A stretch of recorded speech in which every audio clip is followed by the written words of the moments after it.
वहीं दिल्ली में कई स्थानों पर वायु प्रदूषण गंभीर स्तर पर पहुंच चुका है, जिससे शहर गैस चैम्बर बन गया है। एयर क्वालिटी इंडेक्स 400 के पार चला गया है। एनसीआर के शहरों में भी वायु गुणवत्ता खराब है। सरकार प्रदूषण कम करने के लिए प्रयास कर रही है। केंद्रीय प्रदूषण नियंत्रण बोर्ड के मुताबिक दिल्ली का वायु गुणवत्ता सूचकांक बेहद खराब श्रेणी में दर्ज किया गया है। आज दिल्ली का औसत AQI बेहद खराब श्रेणी में है और 377 दर्ज किया गया है। एम्स और आसपास के क्षेत्रों में AQI 421 और वजीरपुर में AQI 432 दर्ज किया गया है, जो गंभीर श्रेणी में आता है। इसके अलावा चांदनी चौक में गंभीर श्रेणी में AQI 414 रिकॉर्ड किया गया है, जबकि आनंद विहार में बहुत खराब श्रेणी में AQI 392 दर्ज किया गया है।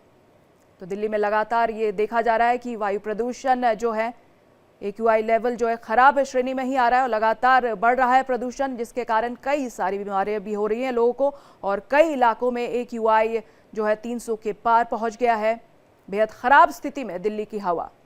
इसी खबर पर ज्यादा जानकारी के लिए हमारे संवाददाता रजनीश जुड़ गए हमारे साथ। रजनीश, ये जो प्रदूषण है वो कम होने का नाम ही नहीं ले रहा है और लगातार जो है ये खराब श्रेणी में जो है आगे बढ़ता ही जा रहा है।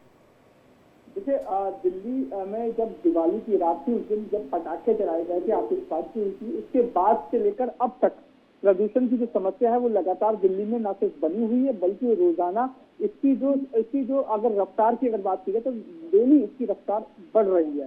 बात की जाए अगर AQI की PM10 या PM2.5 की अगर बात की जाए तो PM10 और PM2.5 का जो मिश्रण वाला जो प्रदूषण है वो इस समय दिल्ली के कई इलाकों में 350 क्रॉस कर चुका है। कई इलाके तो ऐसे जिसमें 400, 450 और 480 तक पहुंच गया है। चाहे वो आनंद विहार की बात कर ली जाए, चांदनी चौक की बात कर ली जाए, ITO की बात कर ली जाए, आउटर दिल्ली की बात कर ली जाए, नरेला की बात कर ली जाए, आजादपुर की बात कर ली जाए, वजीरपुर की बात कर ली जाए, या नॉर्थ दिल्ली के बुराड़ी की बात कर ली जाए, या रोहिणी की बात कर ली जाए, या फिर अगर सिंघू बॉर्डर की बात कर ली जाए, ये तमाम इलाके ऐसे हैं जो इस समय प्रदूषण की चपेट में है। ये तो मैंने कुछ एक इलाकों के नाम दिए। साउथ दिल्ली के भी जहाँ पर प्रदूषण 300 से ज्यादा जो है वो दर्ज किया गया है। बात की जाएगा PM2.5 की, तो PM2.5 धूल के वो छोटे कण होते हैं जो आंखों से दिखाई नहीं देते, लेकिन सांसों के जरिए वो आपके शरीर के अंदर लंग्स और फेफड़ों तक जो है वो पहुंचते हैं और उनको बहुत बुरी तरह उन पे इफेक्ट डालते हैं, जिसके चलते लोग जो है गंभीर बीमारियों के शिकार हो जाते हैं। हालांकि अगर डॉक्टर्स की अगर बात की जाए तो डॉक्टर्स ने ऐसे प्रदूषण में साफ तौर से बाहर निकलने के लिए मना किया हुआ है कि जो लोग दमे के मसले जो लोग बीमार हैं या ओल्ड एज है वो लोग कतई जो है वो ऐसे प्रदूषण भरे वातावरण में घर से बाहर ना निकले। लेकिन अगर निकलना बहुत जरूरी है तो मास्क या दूसरे एहतियात जो कदम है वो उठाए और उसके बाद जो है वो बाहर निकले, लेकिन जितना हो सके आप ऐसे प्रदूषण में ना रहे।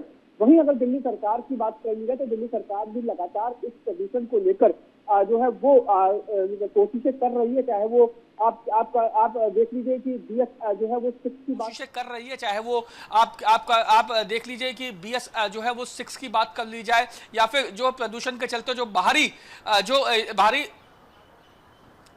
बाहरी इलाके हैं, बाहरी राज्यों के जो कमर्शियल व्हीकल्स हैं उनके दिल्ली में एंट्री पर पूरी तरीके से बैन कर दिया है। कि जिस तरीके से ये प्रदूषण लगातार बढ़ रहा है उसके चलते जो बाहर से जो ट्रक्स और जो दूसरे जो है व्हीकल्स दिल्ली में आ रहे हैं उनको रोका जाए ताकि प्रदूषण के लेवल पे कुछ जो है वो कमी की जा सके। हालांकि ये जो आदेश है ये अभी अस्थायी रूप से जो है वो लागू किया गया है और जो सरकार है और जो दिल्ली ट्रैफिक डिपार्टमेंट है वो ये देखेंगे कि आगे आने वाले समय में इस जो आदेश का कितना फायदा दिल्ली वासियों को होता है। मसलन जो प्रदूषण है उसमें कितनी जो है वो कमी आई है और अगर कमी नहीं आती तो जाहिर तौर पे आने वाले दिनों में और भी जो है। जी रजनीश, तमाम जानकारी के लिए आपका बहुत बहुत शुक्रिया।